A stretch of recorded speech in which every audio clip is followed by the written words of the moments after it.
বল তো কোন পাখি উড়তে পারে না? মরা পাখি। কোনো পড়াশোনাই করস না তুই? এটার জন্য পড়াশোনার দরকার হয় নাকি?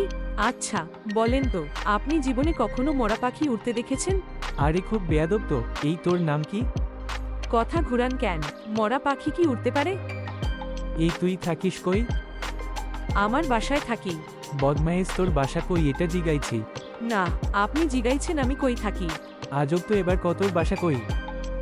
আরে আমি যেখানে থাকি ওখানেই আমার বাসা। তরে কিন্তু আমি মাইর দিমু। পোড়া তো পারস না, আবার ঘাউরামি করস।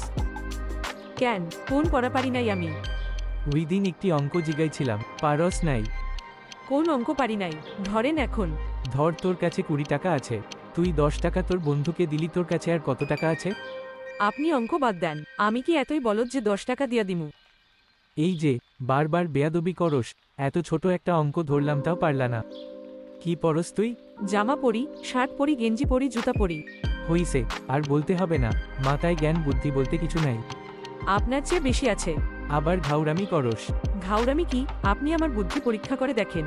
তাইলে ক, সাগরের মাঝখানে একটি লেবু গাছ লাগালে তুই লেবু কেমন করে আনবি? বাজার থেকে কিনে আনবো। আরে আমি বলতেছি যে, ওই গাছ থেকে লেবু কিভাবে আনবি? ডানা দিয়ে উইরা উইরা। তোর তো ডানাই নাই, ডানা কি তোর বাপে লাগাইব? সাগরের মাঝখানে লেবু গাছ